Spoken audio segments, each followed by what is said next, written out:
മഹാനായ ലുഖ്മാൻ ഹകീം തങ്ങൾ പറയുകയാ, നിങ്ങളെപ്പോഴും ഓർക്കേണ്ട ഒന്നാമത്തെ കാര്യം, ഈ പ്രപഞ്ചം മുഴുവനും അടക്കി ഭരിക്കുന്ന രാജാധിരാജനായ മലിക്കുൽ ജബ്ബാറായ സർവാധിനാഥനായ സർവാധിപരനായ റബ്ബുൽ ഇസ്സത്തായ പടച്ച റബ്ബുണ്ടല്ലോ, നിനക്കൊരു റബ്ബുണ്ടെന്ന് നീ എപ്പോഴും ഓർക്കണേ എന്ന് മഹാനായ ലുഖ്മാൻ ഹകീം റളിയല്ലാഹു തആല അൻഹു നമുക്ക് പറഞ്ഞു തരുമ്പോ ഒരു നിമിഷം പോലും നമ്മൾ മറക്കാൻ പാടില്ലാത്ത കാര്യമാ. നമുക്കൊരു സൃഷ്ടാവുണ്ട്, നമുക്കൊരു റബ്ബുണ്ട്. ആ റബ്ബിന്റെ മുന്നിൽ നാളെ പോയി നിന്നുകൊണ്ട് നമ്മുടെ ജീവിതത്തിലെ ഓരോ നിമിഷത്തിനെ കുറിച്ചും അള്ളാഹു നമ്മളോട് ചോദിക്കുമല്ലോ. ആ അള്ളാഹുവിനോട് മറുപടി പറയേണ്ടവരാണെന്നുള്ള ഓർമ്മയുണ്ടല്ലോ. നിങ്ങൾ അള്ളാഹുവിനെ ഓർക്കണേ എന്ന് മഹാനായ ലുഖ്മാൻ ഹകീം റളിയല്ലാഹു തആല അൻഹു അവിടുന്ന് നമുക്ക് പറഞ്ഞു തരുമ്പോൾ, എന്റെ പ്രിയമുള്ളവരെ, നമ്മളിൽ എത്ര പേരാണ് അള്ളാഹുവിനെ ഓർക്കുന്നത്? അങ്ങനെ ഒരു ഓർമ്മയുണ്ടായിരുന്നെങ്കിൽ, എനിക്കോ നിങ്ങൾക്കോ അള്ളാഹുവിനെ ഓർമ്മയുണ്ടായിരുന്നെങ്കിൽ, നാളെ പടച്ച റബ്ബിന്റെ കോടതിയിൽ പോയി നിന്നിട്ട് അള്ളാഹു ജീവിതത്തിൽ ചെയ്തത് മുഴുവനും നമ്മളെ പിടിച്ചു നിർത്തിയിട്ട് ചോദിക്കുമെന്നുള്ള ഒരു ബോധം എനിക്കോ നിങ്ങൾക്കോ ഉണ്ടായിരുന്നെങ്കിൽ, അള്ളാഹുവിന്റെ പള്ളിയിൽ നിന്ന് ഹയ്യാല സ്വലാ ഹയ്യാലൽ ഫലാഹ്, അള്ളാഹുവിന്റെ പള്ളിയിൽ നിന്ന് ബാങ്ക് വിളിക്കുമ്പോൾ അതാ വിജയത്തിലേക്ക് വായെന്ന് പറഞ്ഞ് പള്ളിയിൽ നിന്ന് വിളി കേൾക്കുമ്പോ എങ്ങനെയാ സഹോദരാ നിനക്ക് പള്ളിയിൽ കയറാതിരിക്കാൻ കഴിയുന്നത്? ആ അള്ളാനെ നിനക്ക് ഓർമ്മയുണ്ടായിരുന്നെങ്കിൽ പള്ളിക്കകത്ത് നിസ്കരിക്കാൻ വെള്ളിയാഴ്ച മാത്രമല്ല ആള് കൂടുന്നത്. പള്ളികളിൽ ചെന്ന് കഴിഞ്ഞാൽ വെള്ളിയാഴ്ച വലിയ തിരക്കാ. ബാക്കിയുള്ള വക്കത്തുകൾക്കൊന്നും ഈ പള്ളി വരുന്നവരെ പലരെയും കാണാറില്ല. എന്താ ആഴ്ചയിൽ ഒരു നേരം മാത്രം നിസ്കരിച്ചാൽ മതിയോ? എന്തേ ബാക്കിയുള്ളവർക്കൊന്നും നിസ്കാരം നിർബന്ധമില്ലേ? ജുമാ മാത്രം പള്ളി വരും, ബാക്കിയൊക്കെ ഇങ്ങനെ നടക്കാം. എടാ, അള്ളാനെ കുറിച്ച് ഓർമ്മയുള്ള ഒരു മനുഷ്യന് അങ്ങനെ ചെയ്യാൻ കഴിയുമോ? എന്താ വെള്ളിയാഴ്ച നിസ്കാരത്തിന് മാത്രം പ്രത്യേകത? എന്താ ബാക്കി നിസ്കാരത്തിന് പ്രത്യേകത ഒന്നുമില്ല? സുബഹി, ളുഹർ, അസ്ർ, മഗ്രിബ്, ഇശാ ഇല്ല. വെള്ളിയാഴ്ച 12:30 ആകുമ്പോൾ കുളിച്ചൊരുങ്ങി വരും, കയറിപ്പോകും. ഇത്ര തന്നെ. അള്ളാഹുവിനെ കുറിച്ചുള്ള ഒരു ഓർമ്മ, നിന്നെ പടച്ച ഒരു അള്ള നിനക്കുണ്ടല്ലോ. ആ അള്ളാഹുവിൻ്റെ മുന്നിൽ നീ പോയി നിൽക്കേണ്ടവനാണല്ലോ. അള്ളാഹു നിന്റെ അടുക്കൽ ഓരോ കാര്യങ്ങൾ എണ്ണി എണ്ണി ചോദിക്കുമല്ലോ. ഈ ബോധമുണ്ടെങ്കിൽ നിനക്ക് പള്ളി കയറാതിരിക്കാൻ പറ്റുമോ? നിനക്ക് ഖുർആൻ ഓതാനിരിക്കാൻ പറ്റുമോ? നിനക്ക് തോന്നിവാസം കാണിച്ച് നടക്കാൻ പറ്റുമോ? ഈ പെണ്ണുങ്ങൾക്ക് അവർക്ക് ഇഷ്ടമുള്ള രീതിയിൽ അള്ളാഹുവിൻ്റെ ഖുർആനും ദിക്റുകളും പറയേണ്ട സമയത്ത് സീരിയലും സിനിമയും കളിയും തമാശയുമായി എനിക്കും നിങ്ങൾക്കും ചിലവഴിക്കാൻ കഴിയുമോ? എൻ്റെ പ്രിയമുള്ളവരെ, അള്ളാഹുവിനെ കുറിച്ചുള്ള ഒരു ഓർമ്മ നമ്മുടെ ഹൃദയത്തിൽ വേണം. ഒരു പേടി. ആ പേടി നമുക്കില്ല. നമുക്കെന്തേ? നിങ്ങൾ ചിന്തിച്ചു നോക്ക്. അള്ളാഹു 1 വർഷമാകാറായി കൊറോണ എന്ന് പറയുന്ന ഒരു രോഗം തന്നു. മരുന്നുണ്ടോ? ഇല്ല. മരുന്നുണ്ടോ? ഇല്ല. പേടി. അടുത്തുപോലും പോകുന്നില്ല, പള്ളിക്കകത്ത് കയറുന്നില്ല, ഭാര്യയ്ക്ക് പിടിച്ചാ ഭാര്യ പരിസരത്ത് പോലും കയറ്റുന്നില്ല. എന്നാലിച്ചു നോക്കിക്കേ, അള്ളാഹു ആരാ? നമ്മളെ നന്നാക്കാൻ അള്ളാഹു തീരുമാനിച്ച പടച്ചവൻ നമ്മളെ നന്നാക്കും, നമ്മളെ പഠിപ്പിക്കും. ലഇൻ ശകർതും ലഅസീദന്നകും വലഇൻ കഫർതും ഇന്ന അദാബി ലശദീദ്. അള്ളാഹുവിനോട് നന്ദികേട് കാണിക്കും, റബ്ബിനോട് നന്ദികേട് കാണിക്കുമ്പോൾ അള്ളാഹു നമുക്ക് ശിക്ഷകൾ തന്നുകൊണ്ടിരിക്കുകയാ. എത്രയോ നാളായി വെള്ളപ്പൊക്കമുണ്ടായപ്പോൾ പള്ളിയുടെ മുന്നിൽ നിന്ന് ആൾക്കാർ പറഞ്ഞു, ഉസ്താദേ ഇവിടെയൊക്കെ പള്ളിയുടെ മുന്നിലൊക്കെ വെള്ളം കയറി. പഠിച്ചോ ഞാനോ നിങ്ങളോ? വെള്ളപ്പൊക്കമുണ്ടായി, കൊടുങ്കാറ്റടിച്ചു, സുനാമി വന്നു, നിപ വന്നു, ഇങ്ങനെ കൊറോണ വന്നു. ഇത് വന്നിട്ടും പഠിക്കണില്ല. ഇപ്പോൾ പറയുന്നു കൊറോണയുടെ 70 ഇരട്ടി ശക്തിയുള്ളത് അടുത്ത വരുന്നെന്ന്. ഒന്ന് ആലിച്ചു നോക്കിക്കുക സഹോദരങ്ങളെ. എന്തുകൊണ്ട്? അഹങ്കാരം കൂടി. ഒരു മാസ്ക് വിട്ടിട്ട് നീ ഇങ്ങനെ നടക്കുക. ഒരു മാസ്ക് വിട്ടിട്ട് നീ വിചാരിക്കുന്നത് ഈ മാസ്ക് കൊറോണയെ തടയൂന്ന. നിന്നെ തടയൂന്ന് ആരാ പറഞ്ഞത്? എൻ്റെ പ്രിയപ്പെട്ട സഹോദരങ്ങളെ, ചിന്തിച്ചു നോക്കൂ. ബോധം വേണം. അള്ളാഹുവിനെ പേടിക്ക്. രോഗത്തെയല്ല ഭയക്കേണ്ടത്. രോഗം തരുന്നവൻ അള്ളാഹുവാണ് രോഗം തരുന്നവൻ. ഈ രോഗം വന്ന് മരിച്ചുപോയാൽ നിനക്ക് സ്വർഗം തരാമെന്ന് അള്ളാഹ് പറഞ്ഞിട്ടുണ്ടല്ലോ. അവിടെ നിന്ന് അള്ളാഹുവിൻ്റെ പരിശുദ്ധമായ ഖുർആൻ പ്രവാചകൻ സല്ലല്ലാഹു അലൈഹി വസല്ലം തങ്ങൾ നമുക്ക് പഠിപ്പിച്ചു തന്നിട്ടുണ്ടല്ലോ. ഉമ്മയുടെ ഗർഭാശയത്തിൽ കടന്ന സമയത്ത് തന്നെ അള്ളാഹു എൻ്റെ മരണം എഴുതി വെച്ചിട്ടുണ്ട്. എൻ്റെ മരണം എപ്പോഴാണ്, ഏത് സമയത്താണ്, ഞാൻ എങ്ങനെയാ മരിക്കുന്നതെന്ന് എൻ്റെ ഉമ്മയുടെ വയറ്റിൽ കിടന്നു മാസങ്ങളായപ്പോൾ തന്നെ അള്ളാഹ് എഴുതി വച്ചിരിക്കുക. ഞാൻ മാസ്ക് ഇട്ട് നടന്നിട്ട് കാര്യമുണ്ടോ? ഞാൻ പള്ളിക്കകത്ത് കയറാതിരുന്നിട്ട് കാര്യമുണ്ടോ? വരണമെന്ന് പറഞ്ഞാൽ വരും. അത് അള്ളാഹുവിൻ്റെ തീരുമാനം. എൻ്റെ പ്രിയപ്പെട്ടവരെ, അള്ളാഹുവിനെ ഭയന്ന് കഴിഞ്ഞാൽ ഒരിക്കലും സുഖം നമുക്ക് വരില്ല. പള്ളിക്കകത്ത് കയറി 5 നേരം നിസ്കരിക്കാൻ വയ്യ, നിസ്കാരമില്ല. കച്ചവടവൻ കടയുമായിട്ട് പരക്കം പായ്യ. ജീവിക്കണം ഉസ്താദെ, മക്കൾ വളർന്നു ഉസ്താദെ, വീടില്ല ഉസ്താദെ, അതുപോലെ തന്നെ ഭാര്യയ്ക്കും മക്കൾക്കും ചെലവിന് കൊടുക്കണം ഉസ്താദെ. ഇതാ നിന്റെ ചിന്ത. എന്തിനാ കടന്ന് ഈ പരക്കം പായണേ? എന്തിനാ കടന്നിട്ട് എല്ലാവരും കടന്ന് നെട്ടോട്ടം ഓടുന്നത് കുടുംബത്തെ പോറ്റാൻ? എല്ലാവരും കിടന്നിട്ട് നെട്ടോട്ടം ഓടുന്നത് തൻ്റെ ഭാര്യയ്ക്കും മക്കൾക്കും ഭക്ഷണം കൊടുക്കാൻ. എന്നാൽ നിനക്കൊക്കെ ഈ നിസ്കരിച്ചാൽ കിട്ടുന്ന പ്രതിഫലം എന്തെന്ന് അറിഞ്ഞിരുന്നെങ്കിൽ, എൻ്റെ പ്രിയപ്പെട്ടവരെ, 5 നേരം അള്ളാഹുവിൻ്റെ പള്ളിക്കകത്ത് കയറി നിസ്കരിക്കുന്ന ഒരു മനുഷ്യന് അള്ളാഹു തരുന്ന പ്രതിഫലം എന്താണെന്ന് ചിന്തിച്ചു നോക്ക് നിങ്ങൾ. എന്തേ ഖുർആൻ ഓതാത്തത്? നിനക്ക് തോന്നുന്ന സമയത്ത് നിസ്കരിക്കാനുള്ളതല്ല. നമസ്കരിക്കും മനുഷ്യ, ആ നമസ്കരിക്കുന്നവൻ അള്ളാഹു കൊടുക്കാമെന്ന് പറഞ്ഞ പ്രതിഫലം 2 പ്രതിഫലമാണ്. വ്യക്തമായിട്ട് സൂറത്തു ത്വാഹ അള്ളാഹുവിൻ്റെ ഖുർആൻ എടുത്തു വെച്ചിട്ട് നിങ്ങളൊന്ന് വായിച്ചു നോക്ക്. അല്ല പറയുകയാ, ആരെങ്കിലും ഞാൻ പറയുന്ന ഒരു കാര്യം ചെയ്താൽ, അല്ല പറയുന്നു, ഞാൻ പറയുന്ന ഒരേ ഒരു കാര്യം നിങ്ങൾ ആരെങ്കിലും ചെയ്താൽ, എടാ നിനക്കും നിന്റെ ഭാര്യയ്ക്കും മക്കൾക്കും മരിക്കുന്ന കാലം വരെ ഞാൻ തരും ഭക്ഷണം. അള്ളാഹു ഈമാൻ തരുമാറാകട്ടെ. ഉറക്കപ്പറല്ല, ഈമാൻ തരുമാറാകട്ടെ. അള്ളാഹു പറയുകയാ, ഞാൻ പറയുന്ന ഒരേ ഒരു കാര്യം നീ ചെയ്ത, ഒരു പള്ളിയുടെ മുന്നിലും നീ തെണ്ടാൻ പോണ്ട, ഒരു പണക്കാരൻ്റെ വീട്ടിലും യാചിക്കാൻ നീ പോകണ്ട, ഒരു കമ്മിറ്റി ഓഫീസിൻ്റെ ലെറ്റർ പേഡും പിടിച്ചുകൊണ്ട് ഇങ്ങനെ നടക്കണ്ട. നിന്റെ മക്കളെ കെട്ടിക്കണോ, നിനക്ക് വീട് വെക്കണോ, നിനക്ക് കഴിക്കാൻ ഭക്ഷണം വേണോ, മരിക്കുന്ന കാലം വരെ നീ ജോലിക്ക് പോയാലും പോയില്ലെങ്കിലും ഭക്ഷണം ഞാൻ തരാമെന്ന് ഈ ലോകം പടച്ച അള്ളാഹു നമുക്ക് ഈമാൻ തരുമാറാകട്ടെ. ഈമാൻ തരുമാറാകട്ടെ. ഒരേ ഒരു കാര്യം ചെയ്താൽ മതി, മരിക്കുന്ന കാലം വരെ നിനക്കും നിൻ്റെ മക്കൾക്കും ഭക്ഷണം അള്ളാഹു തരും. അള്ളാഹു ചെയ്യാൻ ഭാഗ്യം തരുമാറാകട്ടെ. ചെയ്യാന്ന് ആഗ്രഹമുള്ളവരൊന്ന് കൈപൊക്കിക്കേ. ചെയ്യാൻ ആഗ്രഹമുള്ളവർ. ഇല്ല ഉസ്താദെ ഞാൻ കൈനീട്ടി ജീവിച്ചോളാം, അങ്ങനെയുള്ളവർ പൊക്കണ്ട. നാട്ടുകാരുടെ മുന്നിൽ തെണ്ടി ജീവിക്കാമെന്ന് കരുതുന്നവർ പൊക്കണ്ട. ഈ പറയുന്ന ഒരു കാര്യം ചെയ്യാൻ മനസ്സുള്ളവർ കൈപൊക്കിക്കേ.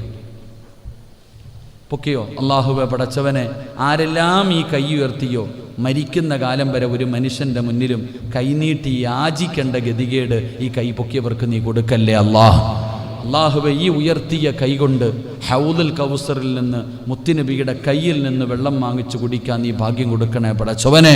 അള്ളാഹുവെ, നന്മ തിന്മ എഴുതിയ കിതാബ് ഈ പൊക്കിയ കൈകൊണ്ട്, വലത് കൈകൊണ്ട് വാങ്ങാൻ നീ ഭാഗ്യം നൽകണേ തമ്പുരാനെ. അള്ളാഹുവെ, മരിക്കുന്ന സമയം ഇതിൻ്റെ പ്രതിഫലം കണ്ടു മരിക്കാൻ നീ ഭാഗ്യം നൽകണേ തമ്പുരാനെ. അള്ളാഹു സ്വീകരിക്കുമാറാകട്ടെ. കൈ പൊക്കാത്തവർ എന്തോ അവർ വിചാരിച്ചു, ചിലപ്പോൾ ഉസ്താദ് പൈസ ചോദിക്കാൻ പോവായിരിക്കും, അതുകൊണ്ടാണ് പൊക്കാത്ത. പലർക്കും പേടി, ഇങ്ങനെ പിരിവ് തുടങ്ങാൻ പോവാടാ, വീടിൻ്റെ പ്രമാണമൊക്കെ ചോദിക്കും.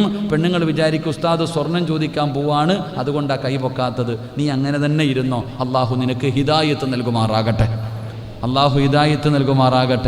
അപ്പം ഞാൻ പറയുന്ന ഒരു കാര്യം ചെയ്താൽ അല്ല പറയുന്നു, മരിക്കുന്ന കാലം വരെ നിനക്കും നിൻ്റെ കുടുംബത്തിനും കഴിക്കാനുള്ള ഭക്ഷണം അള്ളാഹു തരും. അള്ളാഹു ഈമാൻ തരുമാറാകട്ടെ. ഇൻഷാ അല്ലാ ചെയ്തൂടെ? പൈസ ഒന്നും വേണ്ട, എൻ്റെ ഒന്ന് 5 നയാ പൈസ അള്ളാഹ്ക്കും വേണ്ട, എനിക്കും വേണ്ട. ചെയ്തൂടെ? ഉറക്ക ഇൻഷാ അല്ലാ പറ. അള്ളാഹുവെ, ആരെല്ലാം ഈ സദസ്സിൽ ഇരുന്നു കൊണ്ട് ഉറക്ക ഇൻഷാ അല്ലാ പറയുന്നു, ഈ പറയുന്ന ശബ്ദത്തിൽ മരിക്കുന്ന സമയത്ത് ലാ ഇലാഹ ഇല്ലല്ലാഹ് മുഹമ്മദുർ റസൂലുള്ളാഹ് സ്വല്ലല്ലാഹു അലൈഹി വസല്ലം പറഞ്ഞു മരിക്കാനുള്ള ഭാഗ്യം കൊടുക്കണേ പടച്ചവനെ. ഇനിയൊരു ഇൻഷാ അല്ലാ പറ. നിങ്ങൾ ഇത്തിരി സൗണ്ട് കുറച്ചിടാ മക്കളെ. ഇനിയൊരു ഇൻഷാ അല്ലാ പറ. ഒന്നുകൂടെ. അപ്പൊ ഈ പറയുന്ന ഒരു കാര്യം ചെയ്യാൻ താല്പര്യമുള്ളവരെന്ന് കൈപൊക്കിക്കേ. ആ പൊക്കാത്തവനെ എനിക്ക് കാണേണ്ടത്. അവൻ തെണ്ടാൻ തീരുമാനിച്ചെന്ന് തോന്നുന്നു. നാട്ടുകാരുടെ മുന്നിൽ അരക്കയ്യന്മാരൊന്നും വേണ്ട, പൊക്കുന്നവർ നല്ല പോലെ പൊക്കിക്കോ. ആ പൊക്കാത്തവനെ ഒന്ന് നോക്കിക്കോ. ഓനെ ഇനി എവിടെയെങ്കിലും കാണാം. അള്ളാഹു കാത്തിരക്ഷിക്കുമാറാകട്ടെ. എന്നിട്ട് നോക്ക്. നിങ്ങൾ വിചാരിക്കും പള്ളിക്ക് 20 ലക്ഷം രൂപ കടമുണ്ടെന്ന്. അതല്ല, അള്ളാടെ പള്ളിയുടെ കടം അല്ല നോക്കിക്കൊള്ളും. ഒന്നുമില്ലാതെ കടന്ന് ഈ സ്ഥലത്ത് ഇത്രയും മനോഹരമായ ഒരു പള്ളി കൊണ്ടുവന്നത് അല്ലയല്ലേ മനുഷ്യ. ഇനിയുള്ള കടം അള്ളാഹ് നോക്കിക്കൊള്ളും. നീൻ്റെ പൈസ വേണ്ട. നീ പൈസ കൊടുക്കണമെന്ന് തീരുമാനിച്ചാലും അള്ളാഹു എടുക്കത്തില്ല. അതിനും ഒരു യോഗം വേണം. കാരണം ഹറാമായ പൈസ അള്ളാഹ്ക്ക് വേണ്ട. പലിശക്കാരൻ്റെ പൈസ അള്ളാഹിന് വേണ്ട. ലോട്ടറി എടുക്കുന്നവൻ്റെ പൈസ, ലോൺ എടുക്കുന്നവൻ്റെ പൈസ, പണയം വെച്ചവരുടെ പൈസ അള്ളാഹ്ക്ക് വേണ്ട. അള്ളാഹ്ക്ക് ഹലാല് മാത്രം മതി. അള്ളാഹു ഈമാൻ തരുമാറാകട്ടെ. അള്ളാഹുവിൻ്റെ പരിശുദ്ധമായ ഖുർആൻ പറയുകയാ, എൻ്റെ പ്രിയപ്പെട്ട സഹോദരിമാരെ, മരിക്കുന്ന കാലം വരെ പട്ടിണിയില്ലാതിരിക്കണോ? മരിക്കുന്ന കാലം വരെ പട്ടിണിയില്ലാതെ കിടക്കാൻ നിനക്ക് ആഗ്രഹമുണ്ടോ? ഒരുത്തന്റെ മുന്നിലും കൈനീട്ടാതെ ജീവിക്കണമെന്ന് ആഗ്രഹമുണ്ടോ? ഭർത്താവിന് ജോലി ഉണ്ടാകട്ടെ ഉണ്ടാകാതിരിക്കട്ടെ, എന്തുമാകട്ടെ, മരിക്കുന്ന കാലം വരെ ഈ നാട്ടിലെ ഒരു വീടിന്റെ അകത്ത് പട്ടിണി ഉണ്ടാകില്ല. അത് ഏത് വീടെന്നറിയുമോ? അല്ലാഹുവിന്റെ പരിശുദ്ധമായ ഖുർആൻ പറയുകയാണ്, വഅ്മുറു അഹ്ലക ബിസ്സലാത്തി ഫസ്തബിർ അലൈഹാ ലാ നസ്അലുക റിസ്ഖാ. ഞാനല്ല പറഞ്ഞത്, അല്ലാഹുവാ. സംശയമുണ്ടോ? കൈപൊക്കാൻ മടിച്ചവര്, എടാ നീ ഇന്ന് പോയിട്ട് പരിശുദ്ധമായ ഖുർആൻ എടുക്ക്. ആ ഖുർആനിൽ സൂറത്തു ത്വാഹ എന്ന് പറയുന്ന ഒരു അധ്യായം കാണാം. അതിന്റെ 132-ാമത്തെ ആയത്ത് അല്ലെങ്കിൽ 135-ാമത്തെ ആയത്ത് നിനക്ക് ഓതാൻ അറിയുമെങ്കിൽ എടുത്തു വെച്ചിട്ട് ഓതി നോക്ക്. ഞാനല്ല പറഞ്ഞത്, നിന്നെ പടച്ച അല്ലാഹ്, എന്നെ പടച്ച അല്ലാഹ്, ഈ ലോകത്തിന്റെ അധിപനായ അല്ലാഹ്, ആ അല്ലാഹയാണ് പറയുന്നത്, വഅ്മുർ അഹ്ലക ബിസ്സലാത്തി വസ്തബിർ അലൈഹാ ലാ നസ്അലുക റിസ്ഖാ. ഖുർആൻ ഓതാൻ അറിയുമെങ്കിൽ, അർത്ഥം വെക്കാൻ അറിയുമെങ്കിൽ വീട്ടിൽ പോയിട്ട് തുറന്നു നോക്ക്. അല്ലാഹു ഈമാൻ തരുമാറാകട്ടെ. അല്ലാഹ് ഈമാൻ തരുമാറാകട്ടെ. നമുക്കൊക്കെ ഒരു വിചാരമുണ്ട് നമ്മളാരും മരിക്കാറായില്ലെന്ന്. ആരാ പറഞ്ഞേ? ഉസ്താദന്മാരോട് ചോദിച്ചു നോക്ക്. ഒരാളുടെ മരണം അടുത്തു എന്നറിയാൻ വല്ല വഴിയുണ്ടോ? അടയാളമുണ്ടോ? എൻ്റെ മരണം അടുത്തു എന്ന് എനിക്ക് ഉറപ്പാ. അള്ളാഹു നല്ല മരണം തരുമാറാകട്ടെ. എൻ്റെ മരണം അടുത്തു എന്ന് എനിക്ക് നല്ല ഉറപ്പുണ്ട്. അപ്പോൾ നിങ്ങൾ ചോദിക്കും, ഉസ്താദിന് ഉൾക്കാഴ്ച വല്ലതും ഉണ്ടോ എന്ന്. ഉൾക്കാഴ്ചയൊന്നും വേണ്ട. ഒരു മനുഷ്യൻ്റെ മരണം അടുത്തു എന്ന് ഉസ്താദിൻ്റെ മാസ്ക് ഒന്ന് മാറ്റി. ഉസ്താദിൻ്റെ മരണം അടുത്തിട്ടുണ്ട്. നിങ്ങൾ ഒയിരിക്കുന്ന നിങ്ങളിൽ ചിലരുടെയൊക്കെ മരണം അടുത്തിട്ടുണ്ട്. എങ്ങനെയെന്ന് ചോദിച്ചാൽ മരണത്തിന് 3 അടയാളമുണ്ട്. അള്ളാഹു ഈമാൻ തരുമാറാകട്ടെ. എത്ര അടയാളം? വിശ്വസിക്കാൻ വല്ല മടിയുണ്ടോ? മരണത്തിന് 3 അടയാളമുണ്ട്. ഞാൻ പറഞ്ഞു തരട്ടെ. മാസ്ക് ഇടണോ വേണ്ടയോ എന്ന് തീരുമാനിക്കാനാ. ഞാനൊരു 3 അടയാളം പറഞ്ഞു തരാം. നിങ്ങൾക്ക് ധൈര്യമുണ്ടോ കേൾക്കാൻ? വേണമെന്ന് ആഗ്രഹമുള്ള ഒരു കൈ പൊക്കിക്കേ. പൊക്കിയാലും പൊക്കിയില്ലെങ്കിലും അസ്രായിൽ പൊക്കും. നീ കൈ പൊക്കോ പൊക്കാതിരിക്കോ, ആര് പൊക്കിയിരിക്കും? അസ്രായിൽ എന്ന് പറയുന്ന മലക്ക് വല്ലാഹി നിന്നെ പൊക്കും. അള്ളയാ പറഞ്ഞത് പൊക്കൂന്ന്, ഞാനല്ല. നമ്മളിപ്പോൾ ഈ കാണുന്ന ആഡിറ്റോറിയത്തിൻ്റെ ഈ കാണുന്ന ഹാള് മുഴുവനും, ഹാളിൻ്റെ ചുറ്റുഭാഗം മുഴുവനും മലക്കുകൾ നിൽക്കുന്നുണ്ട്. നോക്കിക്കേ, കാണാൻ പറ്റുന്നുണ്ടോ?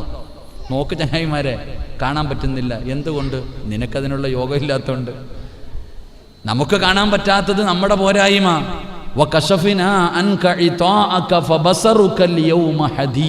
അള്ളയല്ലേ പറഞ്ഞ കാണുമെന്ന് ലൈവായിട്ട്.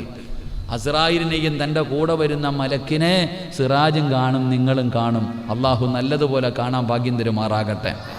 അപ്പം മരണത്തിൻ്റെ 3 അടയാളം ഞാൻ പറഞ്ഞു തരാം. പക്ഷെ ഈ അടയാളത്തിൽ ഏതെങ്കിലും ഒരെണ്ണം ഉണ്ടെങ്കിൽ കഫൻ തുണി വാങ്ങിക്കണം. ഈ പറയുന്ന അടയാളത്തിൽ ഏതെങ്കിലും ഒരെണ്ണം നിനക്കുണ്ടെങ്കിൽ പറ്റുമെങ്കിൽ ഇന്ന് തന്നെ, നാളെ രാവിലെ തന്നെ പോയിട്ട്, എഴുന്നേക്കുമെന്ന് ഉറപ്പൊന്നുമില്ല താത്ത, ഇനി ഫർദൊന്നും വാങ്ങണ്ട കേട്ടാ, പള്ളിയിൽ പോയി നല്ല കടയിലെങ്ങാനും പോയിട്ട് അമ്പലപ്പുഴയിലോ ഹരിപ്പാടോ എവിടെങ്കിലും പോയിട്ട് നിന്നെ പൊതിയാനുള്ള ഹലാലായ പൈസ കൊടുത്ത് കഫൻ തുണി വാങ്ങിച്ചോ. അള്ളാഹു നല്ല യാത്ര നൽകുമാറാകട്ടെ. ധൈര്യണ്ടാ? മരണത്തിൻ്റെ അടയാളമാണ് പറയണേ, ഊട്ടി പോകുന്നതിൻ്റെ അല്ല. ഈ പറയുന്ന അടയാളം നിനക്ക് വന്നിട്ടുണ്ടോ ഇല്ലേന്നാ? വേണോ വേണ്ടേ? മക്കളെ, നിങ്ങളും ഉണ്ടായില്ലടാ ചങ്ങായിമാർ. നിങ്ങൾ കുറേ കാലം ജീവിക്കേണ്ടവരല്ലേ. പിള്ളേരെ എന്തെങ്കിലും പറയാൻ പേടിയാ, കാഞ്ഞ ബുദ്ധിയവന്മാർക്കൊക്കെ. കാരണം ഞാനിങ്ങനെ തിരുവനന്തപുരത്തൊരു പള്ളി ജോലി ചെയ്യുമ്പോൾ ഒരു ചെറിയ മകൻ ഒറ്റയ്ക്കാണ് വരുന്ന സ്കൂൾ വിട്ടിട്ട്. ഇവൻ മാത്രം എന്നും ഒറ്റയ്ക്കും വരും. ഇവൻ്റെ വാപ്പ ഇത്തിരി ഡ്രിങ്ക് അടിക്കുന്ന ആളാ, ഈനാമ്പച്ചിക്ക് ആണല്ലോ. അപ്പോൾ വാപ്പ ഇവനോട് ചോദിച്ചു, എടാ നിൻ്റെ കൂട്ടുകാരെല്ലാവരും കൂട്ടം കൂട്ടമായിട്ടാണ് വരുന്നത്, നീ മാത്രം എന്താടാ ഒറ്റയ്ക്ക് വരുന്നതെന്ന്. അവൻ പറയുക, പന്നികൾ കൂട്ടം കൂട്ടമായിട്ട് വരും, സിംഹം ഒറ്റയ്ക്ക് വരത്തുള്ളെന്ന്. ഈ കൂട്ടം കൂട്ടമായിട്ട് വരുന്നത് പന്നികൾ. സിംഹം എങ്ങനെ ഒറ്റയ്ക്കല്ലേ വരുത്തുള്ളെന്ന്. വാപ്പ ഗുഡ് ബോയ് എന്ന്, അതാ വാപ്പ. അള്ളാഹു നമ്മുടെ മക്കളെ സ്വാലിഹീങ്ങളാക്കുമാറാകട്ടെ. ആമീൻ പറയുടെ ചങ്ങായിമാരെ. അള്ളാഹു നമ്മുടെ മക്കളെ നന്നാക്കി തരുമാറാകട്ടെ. കാരണം ചില കുട്ടികളുടെ മറുപടിയൊക്കെ കേട്ടാൽ അറ്റാക്ക് വരും. ചില കുട്ടികളുടെ മറുപടിയൊക്കെ കേട്ടാൽ അറ്റാക്ക് വരുന്ന രീതിയിലുള്ള മറുപടികൾ അവന്മാരൊക്കെ പറയണേ. ശരി, ഉസ്താദ് 2ാം ക്ലാസ്സിൽ ഉസ്താദ് മദ്രസയിൽ പഠിപ്പിക്കുക ഖിയാമത്ത് നാളിൻ്റെ അടയാളം. ഖിയാമത്ത് നാളിൻ്റെ അടയാളം ഇങ്ങനെ പഠിപ്പിച്ചുകൊണ്ടിരിക്കുമ്പോൾ ഉസ്താദ് പറഞ്ഞു, ഖിയാമത്ത് നാൾ അടുത്ത് വരുമ്പോൾ പെണ്ണുങ്ങൾ കൂടും, ആണുങ്ങൾ കുറയും. ഇപ്പം ചെറിയ പിള്ളേരല്ലേ, അവന്മാർക്ക് വല്ലതും മനസ്സിലായി. അപ്പോൾ ഉസ്താദ് ചെറുപ്പക്കാരനായതുകൊണ്ട് കുട്ടികളോട് പറഞ്ഞു, എടാ പെണ്ണുങ്ങളെ കല്യാണം കഴിക്കാൻ പോലും ആണുങ്ങളെ കിട്ടൂല, പെണ്ണുങ്ങളെ വിവാഹം കഴിക്കാൻ പോലും ആണുങ്ങളുണ്ടാകില്ല. ഉസ്താദ് പറയും, അന്നത്തെ സെൻസസ്, ഇപ്പോഴത്തെ സെൻസസാ പേടി. എന്നാൽ ആ കാലഘട്ടത്തിൽ സെൻസസ് എടുത്താൽ ഒരാണിന് 50 പെണ്ണ്. ഇങ്ങനെ സെൻസസ്, ഒരാണിന് 50 പെണ്ണ് എന്ന് പറഞ്ഞാൽ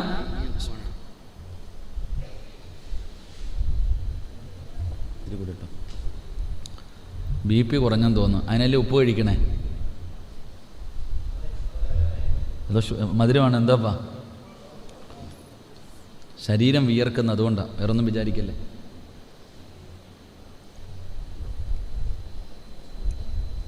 അൽഹംദുലില്ലാ, അള്ളാഹു ഹൗദുൽ കൗസർ കുടിക്കാൻ ഭാഗ്യം തരുമാറാകട്ടെ.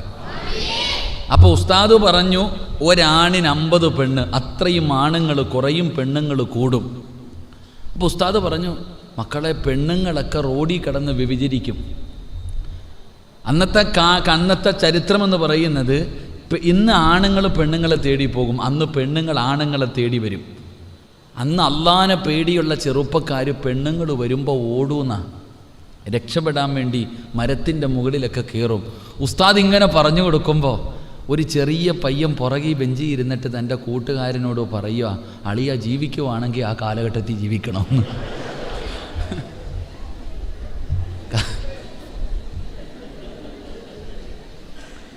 അല്ലാഹു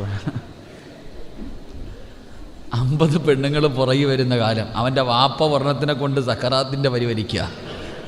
ഒരെണ്ണത്തിനെ കെട്ടിയിട്ട് ആ മനുഷ്യൻ കിടന്ന് പെടുന്ന പാട് അയാൾക്ക് അറിയത്തുള്ളൂ. അതാ ഇന്നത്തെ മക്കൾ. നിങ്ങളാരും പോയി ഒന്നും ചോദിച്ചേക്കല്ല കേട്ടാ, അള്ളാനെ ഓർത്ത് ആവശ്യമില്ലാത്ത. കാരണം വെറുതെ ശശിയായി പോയി. മാറ മറുപടി അങ്ങനെ.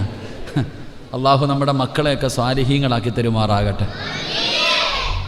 എന്താ ഞാൻ പറഞ്ഞേ? എന്താ പറഞ്ഞേ? റെഡിയല്ലേ? നേരെ ഇരിക്ക്, കസേരയിൽ നിന്ന് തറങ്ങി വീഴണ്ട. ചിരി, എല്ലാത്തിൻ്റെ ചിരി ഇപ്പം തീരും. ഇത് അവസാനത്തെ ചിരിയാ കേട്ടോ. എൻ്റെ പെങ്ങന്മാരൊക്കെ നല്ല ചിരിച്ചോ, അൽഹംദുലില്ലാഹ്, ഇപ്പം തീരും. 1ാമത്തെ അടയാളം. അള്ളാഹു നമുക്ക് ഈമാൻ തരുമാറാകട്ടെ. അള്ളാഹ് ഈമാൻ തരുമാറാകട്ടെ. നിങ്ങളുടെ ആരുടെയെങ്കിലും ഈ തലയിലും താടിയിലും നോക്ക്. ഈ കാണുന്ന തലയിലെയും താടിയിലെയും കറുത്ത രോമത്തിൻ്റെ ഇടയിൽ എവിടെയെങ്കിലും ഒരു വെള്ള കാണുന്നുണ്ടെങ്കിൽ നിന്റെ യാത്രയ്ക്ക് തയ്യാറായിക്കോ, കഫൻ തുണി വാങ്ങിച്ചു വെച്ചോ. അള്ളാഹു ഈമാൻ തരുമാറാകട്ടെ. എന്താ അടയാളം? ഒരു മുടി, ഒരേ ഒരു മുടി നരച്ചിട്ടുണ്ടെങ്കിൽ വാപ്പാ നിന്നെ പള്ളിക്കുഴി വെക്കാൻ സമയമായി, ഒരുങ്ങിക്കോ. എൻ്റെ താത്താമാരൊക്കെ നോക്കിക്കോ, ഒരു തലമുടി നരച്ചിട്ടുണ്ടെങ്കിൽ സത്യമായിട്ടും നിന്റെ യാത്ര സമയമായി, നീ റെഡിയായിക്കോ. അള്ളാഹു ഈമാൻ തരുമാറാകട്ടെ. ഒരെണ്ണമല്ല ഉസ്താദെ, സർവ്വതും നരച്ചു. ഒരു മുടിയല്ല, ഏകദേശം ഉള്ളത് മൊത്തവും നരച്ച്. ആദ്യമൊക്കെ എവിടെങ്കിലും ഒന്ന് നരയ്ക്കുമ്പോൾ ഇതൊന്ന് പറിച്ച് ആമിന ഇങ്ങനെ പിഴുത് കളയുക. വെട്ടിയാ തിരിച്ചു വരുന്നത് കാരണം ഇങ്ങനെ പറിച്ച് കളയുക. പിന്നെ ഒരുപാടായപ്പോൾ പെയിൻ്റ് അടിച്ച് നോക്കി, പറ്റണില്ല. ഇപ്പം മൈലാഞ്ചി അടിച്ചുകൊണ്ട് നടക്കാം. ഞാൻ വെറുതെ പറഞ്ഞതല്ല. മഹാനായ സയ്യിദുനാ ഉമർ ഇബ്നുൽ ഖത്താബ് റളിയല്ലാഹു ഒരാളെ ജോലിക്ക് നിർത്തി. എന്തേ? ഉമറെ മരിക്കൂന്ന് പറയാൻ വേണ്ടി മാത്രം. ഒരു ദിവസം പറഞ്ഞു, നിൻ്റെ പണി കഴിഞ്ഞ് പൊക്കോളാൻ. എന്തേ ഉപ്പ നമ്മളെ പറഞ്ഞു വിടണേ? എടാ, ഇനി മരിക്കുമെന്ന് ഓർമ്മിപ്പിക്കാൻ ആൾ വേണ്ട. ഇതാ ഒരു മുടി നരച്ചു, ഈ മുടി ഓർമ്മിപ്പിക്കും. നിങ്ങളുടെ ആരുടെയെങ്കിലും ശരീരത്തിൽ ഒരു മുടി നരച്ചിട്ടുണ്ടെങ്കിൽ നിന്റെ മരണം അടുത്തു, തയ്യാറായിക്കോ, ഒരുങ്ങിക്കോ, കഫൻ തുണി വാങ്ങിച്ചു വെച്ചോ, പൊരുത്തം ചോദിച്ചോ, കടം വീട്ടിക്കോ, ഇബാദത്തുകൾ അധികരിപ്പിച്ചോ. അള്ളാഹു ഭാഗ്യം തരുമാറാകട്ടെ, അള്ളാഹു ഭാഗ്യം തരുമാറാകട്ടെ. സമാധാനമായില്ലേ? ഒരെണ്ണം കേട്ടപ്പോൾ തന്നെ തീരുമാനമായി. ഇനി ബാക്കി രണ്ടും കൂടെ കേട്ടിട്ട് ഉള്ള ഉറക്കം കളയണ്ട. ഒരെണ്ണം പറഞ്ഞപ്പോൾ തന്നെ ഏകദേശം ഉള്ളതിൻ്റെയൊക്കെ കാര്യത്തിൽ തീരുമാനമായി. ഇനി രണ്ടെണ്ണം കൂടെ പറഞ്ഞിട്ട് ഈ പുള്ളന്മാരെ കൂടെ എന്തിനാ പേടിപ്പിക്കുന്നേ? അതുകൊണ്ട് അത്രയും മതി, ഒരുങ്ങ്. അള്ളാഹു ഭാഗ്യം തരുമാറാകട്ടെ. വേണോ? വേണമെങ്കിൽ ഞാൻ പറഞ്ഞേക്കാം. ഇനിയിപ്പോൾ എന്താ അതെന്തെന്നറിയോ? അടുത്തവൻ്റെ മുടി നരച്ചിട്ടില്ല. അപ്പോൾ ഉസ്താദെ എൻ്റെ കാര്യത്തിൽ തീരുമാനമായി, ഓൻ്റെ കൂടെ ഒന്ന് അറിയാനുള്ള ആഗ്രഹം. എന്തായാലും എൻ്റെ മുടി നരച്ചു, എനിക്ക് തീരുമാനം. ഇപ്പം പെണ്ണ് അതാ അപ്പം തൊട്ടടുത്തിരിക്കണത് അമ്മായി അമ്മയാ, മരുമോള് നോക്കാ, കുഴിയെടുക്കാറായി. അൽഹംദുലില്ലാ, സന്തോഷം. അപ്പം അമ്മായിയമ്മ പറയണത് ഉസ്താദെ ഉള്ള കാര്യം കൂടെ ഒന്ന് പറ, ഒന്ന് കേൾക്കട്ടെ, ഓക്കും സമയമായോ ഒന്ന്. എൻ്റെ പ്രിയപ്പെട്ട സഹോദരങ്ങളെ, സഹോദരിമാരെ, അള്ളാഹുവിൻ്റെ വിശുദ്ധമായ ഖുർആൻ പറഞ്ഞു, മരിക്കുന്ന കാലം വരെ ഞാൻ തരും ഭക്ഷണം, ഒറ്റ കാര്യം ചെയ്താൽ മതി. അള്ളാഹു ഭാഗ്യം തരുമാറാകട്ടെ. ചെയ്തൂടെ? എന്തായാലും പള്ളിക്കുഴി പോവാ, പോകുന്നതിന് മുമ്പ് ചെയ്തിട്ട് വെക്കോ. ചെയ്തൂടെ? ഉറക്കപ്പറ. ഞാൻ ഇത്രയും പറഞ്ഞത് എന്നെ കൈ പൊക്കിപ്പിക്കാനാ. പൊക്കിക്കേ നീയത്ത് ചെയ്യുന്നവരൊക്കെ. ഈ ഒരു കാര്യം ചെയ്യാൻ ആഗ്രഹമുള്ളവർ കൈപൊക്ക്. അൽഹംദുലില്ലാ. നീ ആലോചിക്കും പൊക്കണോ വേണ്ടയോ എന്ന്, കൊടി പൊക്കണ പോലെ. ഇങ്ങനെ നീട്ടണമെന്നാ നീ തീരുമാനിക്കണേ. അല്ലാഹു ഈമാൻ തരുമാറാകട്ടെ. അള്ളാഹുവിൻ്റെ പരിശുദ്ധമായ ഖുർആൻ, അള്ളാഹുവിൻ്റെ വിശുദ്ധമായ ഖുർആൻ പറയുന്നു, വഅ്മുർ അഹ്ലക ബിസ്സലാത്തി വസ്തബിർ അലൈഹാ ലാ നസ്അലുക റിസ്ഖാ നഹ്നു നർസുഖുക വൽ ആഖിബതു ലിത്തഖ്വാ. അള്ളാഹുവിൻ്റെ വിശുദ്ധമായ ഖുർആൻ പറയുകയാ, എൻ്റെ പ്രിയപ്പെട്ട സഹോദരാ, മരിക്കുന്ന കാലം വരെ നിനക്കും നിന്റെ കുടുംബത്തിനും പടച്ചറബ് ഭക്ഷണം തരും. എന്ത് ചെയ്യണമെന്നറിയുമോ? അള്ളാഹുവിൻ്റെ പള്ളിയുടെ മിനാരത്തിൽ നിന്ന് 5 നേരം ഹയ്യ അലസ്സലാ ഹയ്യ അലൽ ഫലാഹ്, അള്ളാഹുവിൻ്റെ പള്ളിയുടെ മിനാരത്തിൽ നിന്ന് 5 നേരം ബാങ്ക് വിളിക്കുമ്പോ നീയും നിന്റെ ഭാര്യയും നിന്റെ മക്കളും നമസ്കരിച്ച മരിക്കുന്ന കാലം വരെ അള്ളാഹു നിനക്ക് ഭക്ഷണം തരുമെന്ന് അള്ളാന്റെ വിശുദ്ധ ഖുർആൻ. അല്ലാഹു ഈമാൻ തരുമാറാകട്ടെ. അല്ല പറയുക, തലകുത്തി ഒന്ന് നിൽക്കണ്ട, നിസ്കരിച്ചാൽ മതി, ഞാൻ തരും ഭക്ഷണം. നഹ്നു നർസുഖുക, ഞാൻ ആ റിസ്ക് തരുന്നവൻ, നീയല്ല. അല്ല എന്നോട് പറയുന്നു, സിറാജെ നീയല്ല റിസ്ക് ഉണ്ടാക്കുന്നത്, ഞാൻ. നിങ്ങളുടെ പള്ളിയിലെ വയ്യാത്തൊരു ഉസ്താദ്, അള്ളാഹു അദ്ദേഹത്തിന് ദീർഘായുസ്സ് കൊടുക്കുമാറാകട്ടെ. ഇവിടുത്തെ ഉസ്താദ്, ഇവിടുത്തെ ഉസ്താദ് നേരെ ചൊവ്വ നടക്കാൻ പോലും വയ്യ, നേരെ ചെയ്യുമ്പോൾ നടക്കാൻ പോലും വയ്യാത്ത ഈ ഉസ്താദന്മാരാരെങ്കിലും പട്ടിണി കിടപ്പുണ്ടോ? അപ്പാ, ഏതെങ്കിലും പള്ളിയിലെ മുഅദ്ദിൻ പട്ടിണി കിടക്കുന്നുണ്ടോ? ഇല്ല. ശമ്പളം എത്ര? 10,000. കൊറോണ വന്നപ്പോൾ 5,000. കൊറോണ വന്നപ്പോൾ കമ്മിറ്റിക്കാരൊക്കെ പഠിച്ചു. എന്താ പറയണത്? ഉസ്താദെ ഒന്നീ വീട്ടിൽ പൊക്കോ, ഇല്ലെങ്കിൽ പകുതി ശമ്പളം. മാസവരി എല്ലാ മാസവും വേണം കേട്ടോ, അത് വേറെ. മാസവരിക്ക് കുഴപ്പമൊന്നുമില്ല, നീട്ടി നീട്ടി മേടിക്കാനറിയാം. പക്ഷെ ഉസ്താദിൻ്റെ കഞ്ഞി പാറ്റ വാരിയിട്ടു. എന്നാൽ ഏതെങ്കിലും ഉസ്താദന്മാർ പട്ടിണി കിടക്കുന്നുണ്ടോ? ഇല്ല. കാരണം എന്ത്? നിൻ്റെ വീട്ടിൽ ആകെ ഉള്ളത് ഒരു പെങ്കൊച്ച്, നീ 11 വയസ്സേ ആയുള്ളൂ, നീ ഇപ്പോഴും കാള കഷ്ടപ്പെടാം. എന്താ? കെട്ടിക്കണം, മോള് വളർന്നു വരുന്നു, കെട്ടിക്കണം, ഇങ്ങനെ നടക്കാം.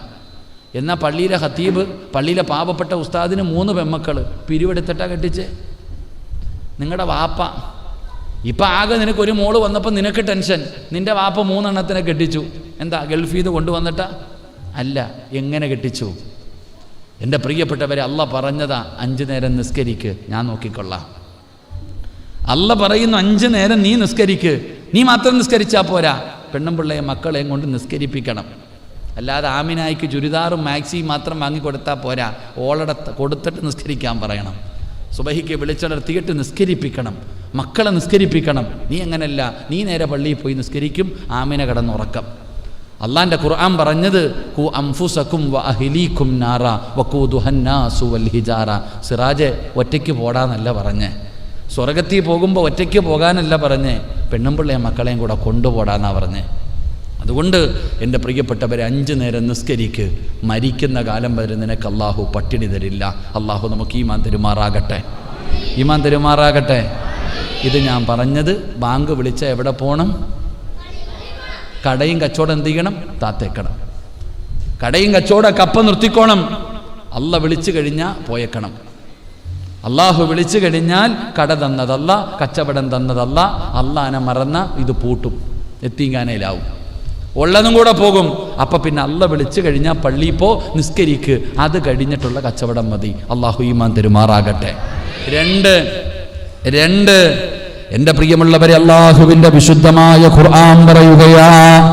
രണ്ടാമത്തെ പ്രതിഫലം എന്താണ്? അള്ളാഹുവിൻ്റെ വിശുദ്ധമായ ഖുർആൻ പറയുകയാണ്, എൻ്റെയും നിങ്ങളുടെയും ജീവിതത്തിലെ ഏറ്റവും വലിയ മോഹമെന്താ?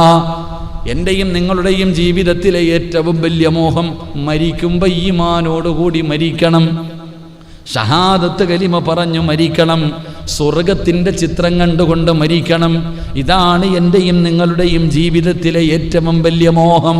പക്ഷേ എന്ത്, പൈസ കൊടുത്തിട്ട് നല്ല മരണം വാങ്ങാൻ പറ്റുമോ?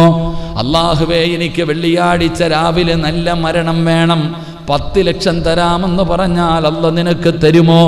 അല്ലെങ്കിൽ വേറെ ഏതെങ്കിലും ഒരു കാര്യം ചെയ്തിട്ട് നിനക്കൊരു നല്ല മരണം നേടിയെടുക്കാൻ കഴിയുമോ? എങ്കിൽ എൻ്റെ പ്രിയപ്പെട്ടവരെ, ഇരിക്കുന്ന നിങ്ങളിൽ പലരും പറയാറുണ്ട്, ഉസ്താദേ വാപ്പ മരിച്ചത് 17-ാം രാവിലാ, റമളാൻ 27-ലാണ്. പെണ്ണുങ്ങൾ പറയും, ഉസ്താദേ എൻ്റെ ഉമ്മാടെ വായിൽ സംസം വെള്ളം ഞാൻ ഒഴിച്ചു കൊടുത്തു, എൻ്റെ മുഖത്ത് നോക്കി ചിരിച്ചു, അഷ്ഹദു അല്ലാ ഇലാഹ ഇല്ലല്ലാഹ് എന്ന് ഷഹാദത്ത് കലിമ പറയുന്നത് ഞാൻ കേട്ടു ഉസ്താദേ. പറഞ്ഞുകൊണ്ട് നടന്നാ നിനക്കൊരു ചുക്കും കിട്ടൂല. നിന്റെ വാപ്പ വെള്ളിയാഴ്ച മരിച്ചാ നിനക്കെന്തെങ്കിലും കിട്ടുമോ? ഒരിക്കലും നിനക്കൊന്നും കിട്ടില്ല. നിനക്ക് വല്ലതും വേണോ? ഉമ്മ വെള്ളിയാഴ്ചയാണ് മരിച്ചതെങ്കിൽ നീ റമളാനിലെ വെള്ളിയാഴ്ച മരിക്കണം. അപ്പോഴാ മകളാകുന്നത്, അപ്പോഴാണ് മകനാകുന്നത്. അതുകൊണ്ട് അല്ലാഹുവിൻ്റെ ഖുർആനാ പറയുന്നത്, എനിക്കാരും 5 നയാ പൈസ തരണ്ട, നല്ല മരണമാർക്കാണ് വേണ്ടത് ഞാൻ നൽകാം, നല്ല മരണം വേണ്ടവർക്ക് ഞാൻ നൽകാം. വൽആഖിബത്തു ലിത്തഖ്വാ, നല്ല മരണം തരാമെന്നത് പറഞ്ഞത് അല്ലാഹുവാ. എൻ്റെ പ്രിയമുള്ള സഹോദരങ്ങള്, മരിച്ചാ ഈമാനോടുകൂടി മരിക്കണം. അള്ളാന്റെ ഖുർആൻ പറഞ്ഞു, അവനാണ് വിജയിച്ചവൻ. കുല്ലു നഫ്സിൻ ദായിഖത്തുൽ മൗത്ത് വഇന്നമാ തുവഫൗന ഉജൂറകും യൗമൽ ഖിയാമ ഫമൻ സുഹ്സിഹ അനിൻ നാർ വഉദ്ഖിലൽ ജന്നത ഫഖദ് ഫാസ്. അവനാണ് വിജയിച്ചവനെന്ന് ഖുർആൻ പറയുമ്പോ, എൻ്റെ പ്രിയപ്പെട്ട ചെറുപ്പക്കാരാ, മോനെ, നിന്നെ പോലെ യുവത്വത്തിന്റെ നടുവിലൂടെ നടന്നുപോയ ചെറുപ്പക്കാരനാണ് മഹാനായ ഹുബൈബ് ഇബ്നു അദി റളിയല്ലാഹു തആല അൻഹു. ചെറുപ്പക്കാരനായിരുന്നടാ, പെണ്ണ് കെട്ടിയിട്ടില്ലടാ. അല്ലാഹുവേ, യുവത്വമായിരുന്നു. മുസ്ലിമായതിന്റെ പേരിൽ ശത്രുക്കൾ പിടിച്ചുകൊണ്ട് വരികയാണ്. ഹുബൈബ് ഇബ്നു അദി റളിയല്ലാഹു തആല അൻഹുവിനെ തൂക്കിക്കൊല്ലാൻ പോകുകയാണ്, തൂക്കിക്കൊല്ലാൻ പോകുകയാണ്. തൂക്കുമരത്തിന്റെ മുകളിലേക്ക് കയറ്റി നിർത്തിയിട്ട് ശത്രുക്കൾ ചോദിക്കുന്നു, ഹുബൈബേ, ചെറിയ പ്രായമാടാ, എന്തിനാ ചെറുപ്പത്തിലേ ചാകുന്നത്? എന്തിനാ ചെറുപ്പത്തിലേ ചാകുന്നത്? പുതിയ മതങ്ങൾ എന്നിട്ട് ഞങ്ങളുടെ കൂടെ ഇറങ്ങിടാടാ, അധികാരം തരാമടാ, പണം തരാമടാ, നീ കാണിക്കുന്ന പെണ്ണിന്റെ കൂടെ നിനക്ക് കിടക്കാമടാ. ഹുബൈബ് ഇബ്നു അദി റളിയല്ലാഹു തആല അൻഹു അവിടുന്ന് സമ്മതിക്കാതെ നിന്നപ്പോ അവിടുന്ന് ശത്രുക്കളെ പറയുകയാ, കൊല്ലാൻ പോകുകയാണ്. നിനക്ക് വല്ല മോഹമുണ്ടെങ്കിൽ പറയടാ ഹുബൈബ്, വല്ല ആഗ്രഹമുണ്ടെങ്കിൽ പറയടാ ഹുബൈബ്. ഹുബൈബ് റളിയല്ലാഹു തആല അൻഹുവിന്റെ അവസാനത്തെ അഭിലാഷം എന്തെന്നറിയുമോ? എനിക്കൊന്ന് നിസ്കരിക്കാൻ അവസരം തരുമോ? 2 റക്അത്ത് നമസ്കരിക്കാൻ അവിടെ അനുവാദം ചോദിക്കുകയാണ്. പടച്ചവനെ ഒലിവെടുത്തിട്ട് നിസ്കരിക്കുകയാണ്. 2 റക്അത്ത് നമസ്കരിക്കൂ. എന്നിട്ട് സുജൂദിൽ കിടന്നിട്ട് അല്ലാഹുവിനോട് പറയുന്നു,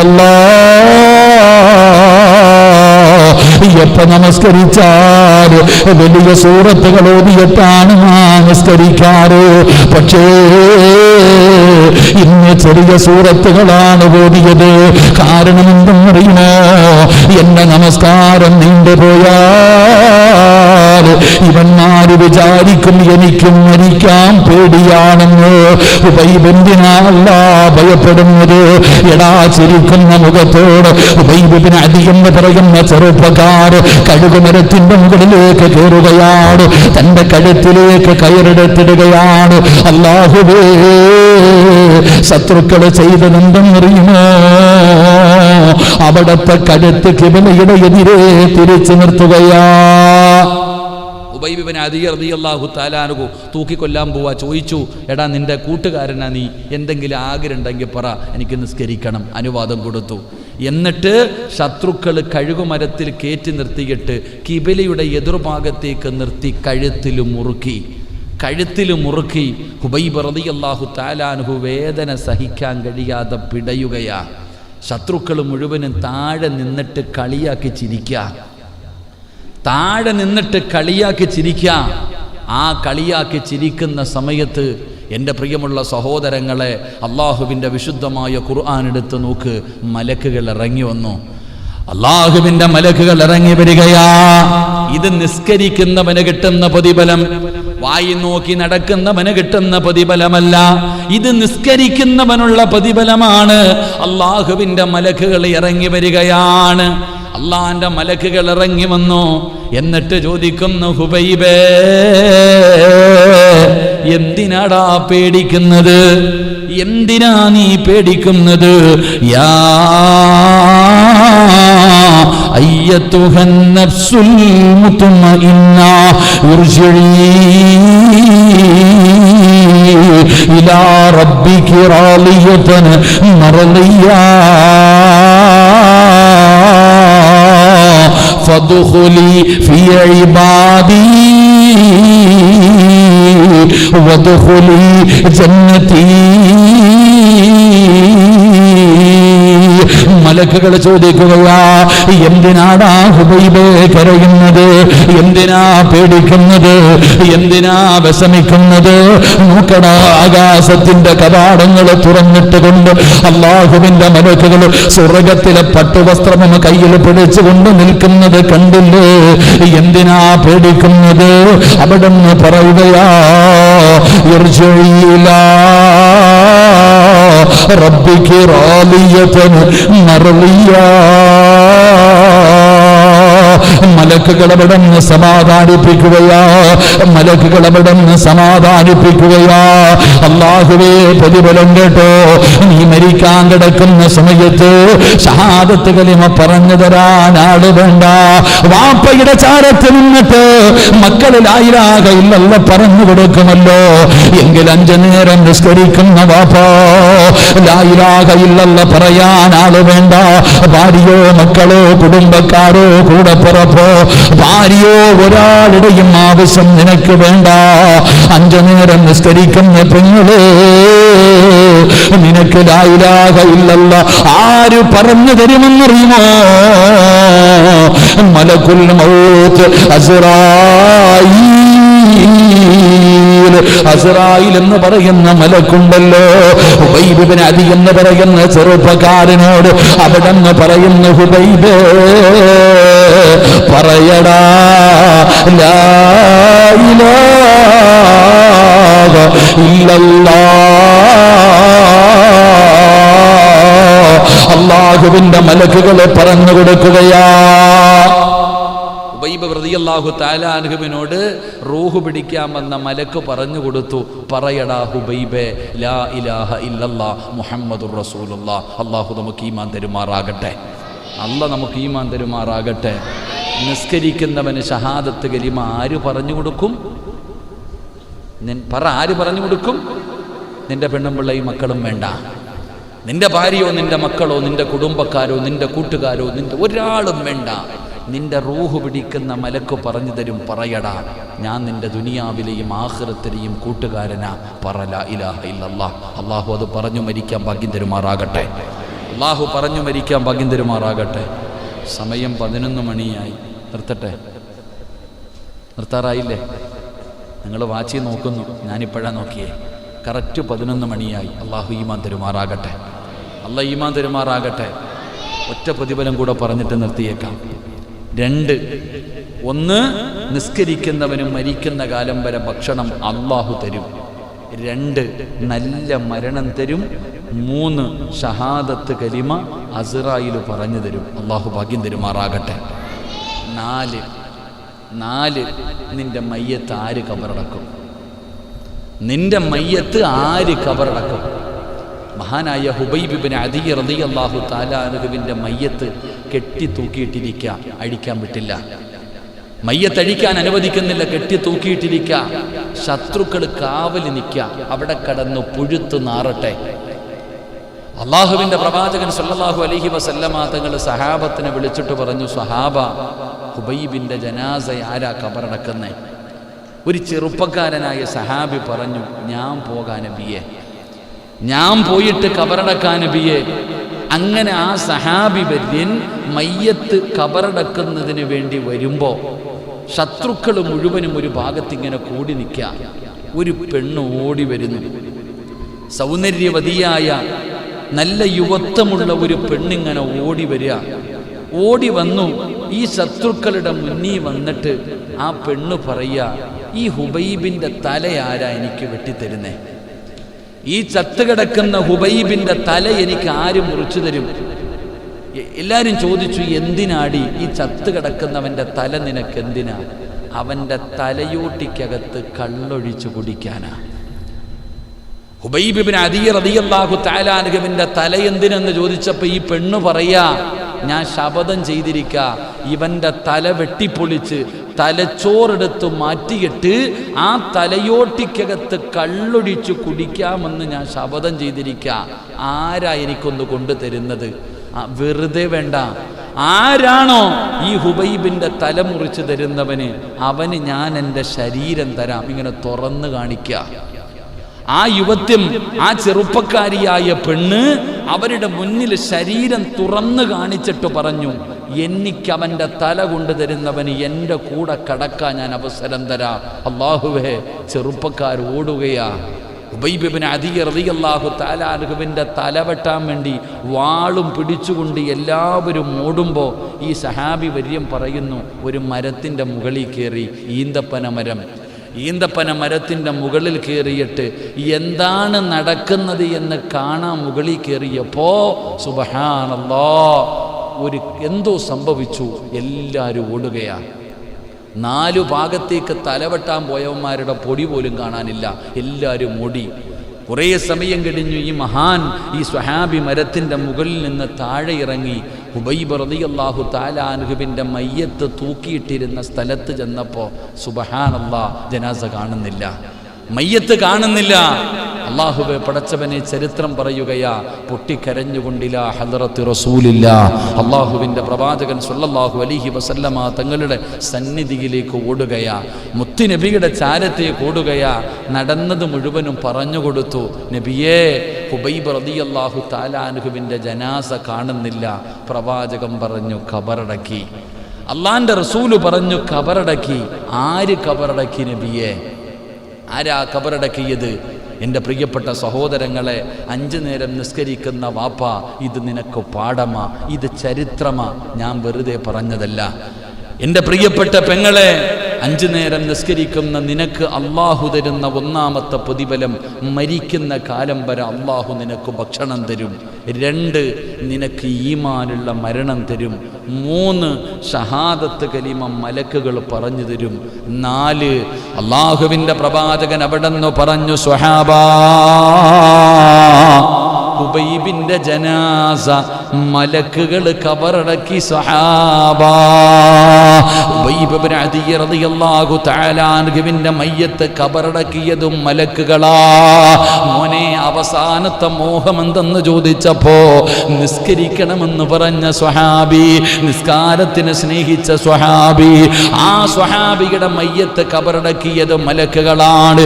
അല്ലാഹുവേ, ഈ ഇരവിരം പള്ളിയിൽ നിന്റെ ജനാസ കൊണ്ടുവെക്കുമ്പോ ഈ പള്ളി തികയില്ലടാ മയ്യത്ത് നമസ്കാരത്തിന്.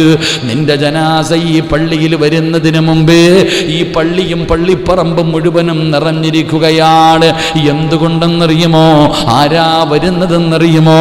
അല്ലാഹുവേ, ജനിച്ച കാലം മുതൽ മരിക്കുന്ന കാലം വരെ പാപം ചെയ്യാത്ത, പാപം പറയാത്ത അല്ലാഹുവിന്റെ മലക്കുകൾ നിന്റെ ബയ്യത്ത് നമസ്കരിക്കാ. അല്ലാഹുവേ, പള്ളിയിലേക്ക് കടന്നു വരികയാണ്, നിന്റെ മയ്യത്ത് കബറടക്കാ.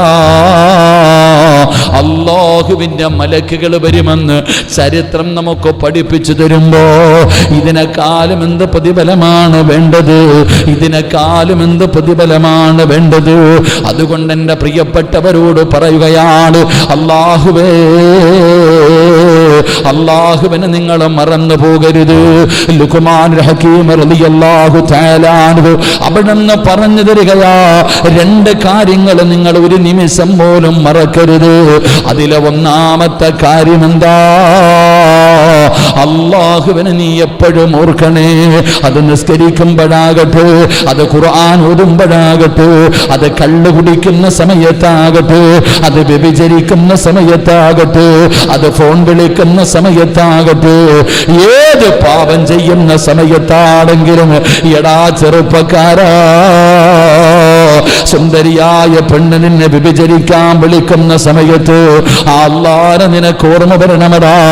ഗൾഫിൽ കിടക്കുന്ന ഭർത്താവിനെ ചതിക്കുമ്പോ, കാമുകൻ നഗ്നചിത്രം ചോദിക്കുമ്പോ അയച്ചു കൊടുക്കുന്നതിന് മുമ്പ് അല്ലാഹു ഹാലിരി,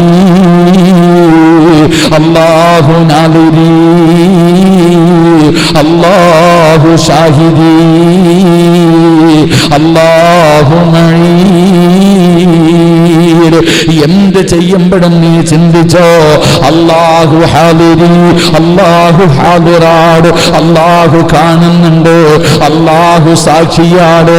പടച്ചവരെ, അല്ലാഹുവിനെ കുറിച്ചുള്ള ബോധം നിന്റെ ജീവിതത്തിലേക്ക് കടന്നു വരട്ടെ.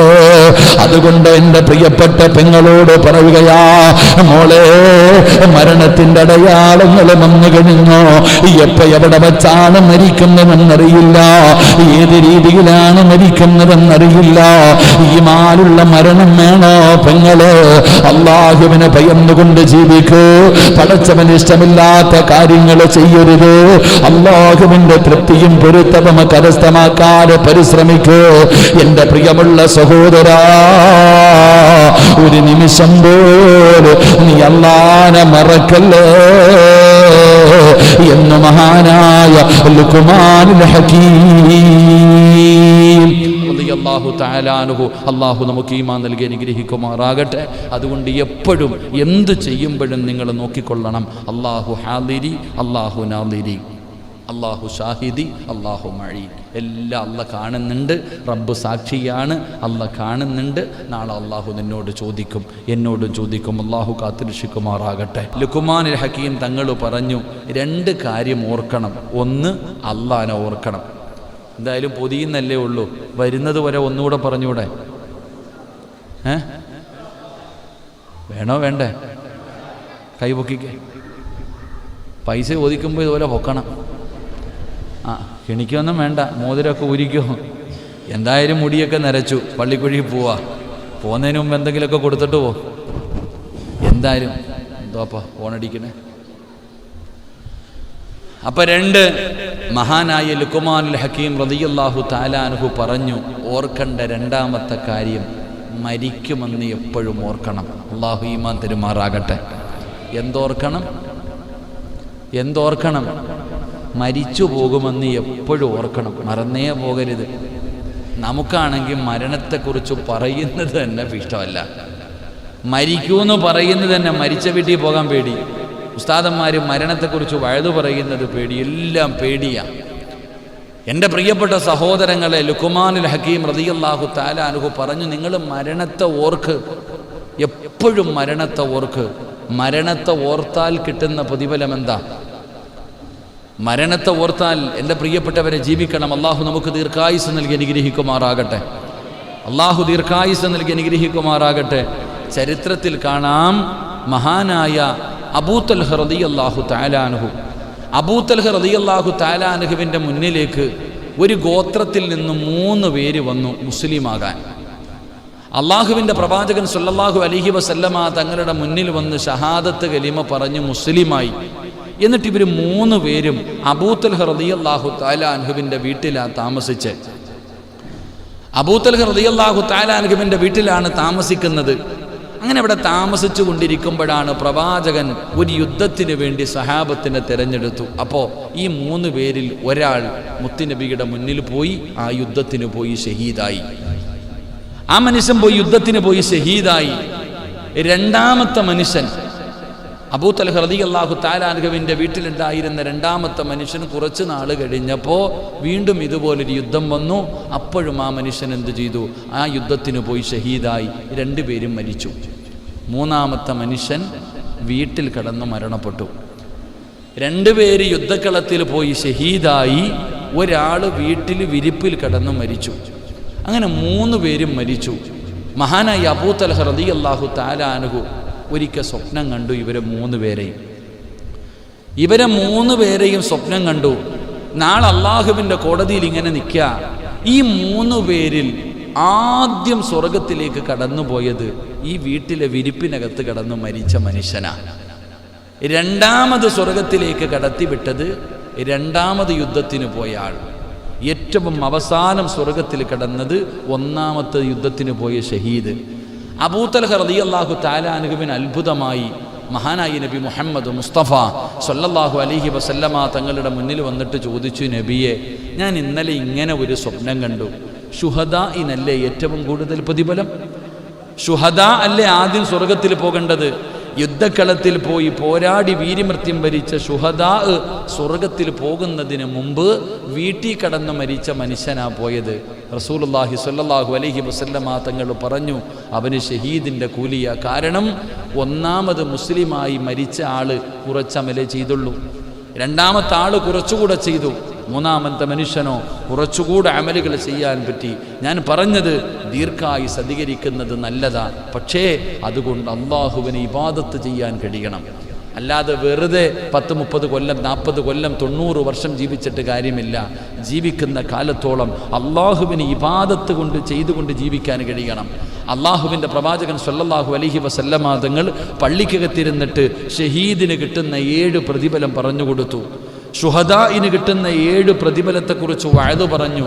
വീട്ടിലേക്ക് കയറി വന്നപ്പോൾ തൻ്റെ പ്രിയപ്പെട്ട ഭാര്യ മഹദി ആയിഷ ബീബി റളിയല്ലാഹു തആല അൻഹ അള്ളാഹുവിൻ്റെ റസൂൽ സല്ലല്ലാഹു അലൈഹി വസല്ലമ തങ്ങളുടെ കയ്യിൽ പിടിച്ചിട്ട് ചോദിച്ചു, നബിയെ, എനിക്ക് ഷഹീദിൻ്റെ കൂലി കിട്ടുമോ നബിയെ? ഞങ്ങൾ പെണ്ണുങ്ങളാണല്ലോ, ഞങ്ങൾക്ക് യുദ്ധത്തിൽ പോകാൻ കഴിയില്ലല്ലോ, അതുകൊണ്ട് ഷഹീദിൻ്റെ കൂലി കിട്ടാൻ വല്ല വഴിയുമുണ്ടോ? അള്ളാഹുവിൻ്റെ പ്രവാചകൻ സല്ലല്ലാഹു അലൈഹി വസല്ലമ തങ്ങൾ ആയിഷ ബീബി റളിയല്ലാഹു തആല അൻഹയോട് അള്ളാഹുവിൻ്റെ പ്രവാചകൻ പറഞ്ഞു കൊടുത്തു, ആയിഷ, ഷഹീദിൻ്റെ കൂലി വേണോ ആയിഷ? നാളെ ശുഹദാക്കളുടെ കൂടെ ഒരുമിച്ച് കൂട്ടണോ ആയിഷ? എൻ്റെ പ്രിയപ്പെട്ട പെങ്ങളെ, പൊന്നുമോളെ, നാളെ ബദറിലും ഉഹദിലും ഹന്തക്കിലും ഖൈബറിലും തബൂക്കിലും യർമൂക്കിലും പടച്ച റബ്ബിന്റെ ദീനിന് വേണ്ടി പോരാടിയ ശുഹദാക്കളുടെ കൂടെ നാളെ പടച്ച റബ്ബിന്റെ സ്വർഗ്ഗത്തിൽ ഒരുമിച്ച് കൂടണോ? അല്ലാഹുവിന്റെ റസൂൽ പറഞ്ഞു, ആയിഷ, എല്ലാ ദിവസവും 20 പ്രാവശ്യം, എല്ലാ ദിവസവും 20 പ്രാവശ്യം ഞാൻ മരിക്കുമല്ലോ, ഞാൻ മരിക്കുമല്ലോ. പടച്ചവനെ, എന്തായാലും ഒരു ദിവസം ഞാൻ മരിക്കുമല്ലോ. 20 പ്രാവശ്യം ആരെങ്കിലും മരണത്തെക്കുറിച്ച് ഓർത്താ അവന് നാളെ ശുഹദാഇന്റെ കൂലിയാ, അവൻ നാളെ ശുഹദാഇന്റെ കൂടെയാ. അല്ലാഹുവിന്റെ പ്രവാചകൻ അവിടെന്ന് പറയുമ്പോ, എന്റെ പ്രിയമുള്ളവരെ, മരണത്തിന്റെ അടയാളങ്ങൾ വന്നു കഴിഞ്ഞു, മുടിയെല്ലാം നരച്ചു കഴിഞ്ഞു. അല്ലാഹുവേ, ഒരുങ്ങാ സമയമായല്ലോ, തയ്യാറെടുക്കാ സമയമായല്ലോ. അതുകൊണ്ട് മരണത്തിന്റെ ജീവിതത്തിലേക്ക് കടന്നു വരട്ടെ. ഒരു ദിവസം എന്തായാലും മരിക്കുമല്ലോ. മരണത്തിന് വല്ലാത്ത വേദനയുണ്ടല്ലോ. അല്ലാഹുവല്ലേ പറഞ്ഞത് മരണത്തിന് വേദനയുണ്ടെന്ന്. ആദരവായ പ്രവാചകൻ നബി മുഹമ്മദ് മുസ്തഫ സല്ലല്ലാഹു അലൈഹി വസല്ലമ തങ്ങള് മരണവേദന സഹിക്കാൻ കഴിയാതെ അവിടെ നിന്ന് കരഞ്ഞുകൊണ്ട് പറഞ്ഞില്ലേ, ഇന്നലിൽ മൗതി ലസകറാ, മരണത്തിന് വല്ലാത്ത വേദനയാണെന്ന് അല്ലാഹുവിന്റെ പ്രവാചകൻ പോലും ഓർമ്മപ്പെടുത്തിയില്ലേ. അതുകൊണ്ട് സ്നേഹനിധികളായ പെണ്ണുങ്ങളോട് പറയുകയാ, നീ പറയാറുണ്ട് പ്രസവത്തിന് മരണവേദനയാണെന്ന്. നീ പറയാറുണ്ട് പ്രസവത്തിന് മരണവേദനയാണെന്ന്. എങ്കിലും ഒരിക്കലും പ്രസവത്തിന് മരണവേദനയല്ല, ഒരിക്കലും പ്രസവത്തിന് മരണവേദനയല്ല. മരണവേദനയുടെ ഒരു അംശം മാത്രമാണ് പ്രസവവേദന. മരണവേദനയുടെ ഒരു അംശമാണ് പ്രസവവേദന. ഇതുപോലും താങ്ങാൻ കഴിയാതെ ഓപ്പറേഷൻ തിയേറ്ററിന്റെ ഉള്ളിൽ കിടന്ന് നിലവിളിച്ചത് മറന്നുപോയോ? ആ വേദന അനുഭവിച്ചവളല്ലേ നീ? എന്നിട്ടെന്തേ നീ നിസ്കരിക്കാത്തത്? എന്നിട്ടെന്തേ നീ തലമറയ്ക്കാത്തത്? എന്നിട്ടെന്തേ നീ ഖുർആൻ ഓതാത്തത്?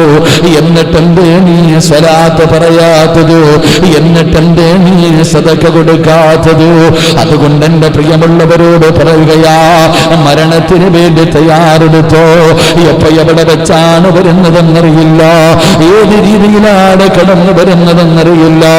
പടച്ചവനെ, 2-3 ദിവസം മുമ്പല്ലേ നിങ്ങളുടെ പരിസരമല്ലേ പന്തളമെന്ന് പറയുന്ന സ്ഥലം, അവിടെയല്ലേ ഒരു ബാപ്പയും ഉമ്മയും ഭാര്യയും കൂടെ തിരുവനന്തപുരം എയർപോർട്ടിൽ തന്റെ പ്രിയപ്പെട്ട പൊന്നാര മകനെ കൊണ്ട് എയർപോർട്ടിൽ നിന്ന് ഗൾഫിലേക്ക് യാത്രയാക്കുകയാ.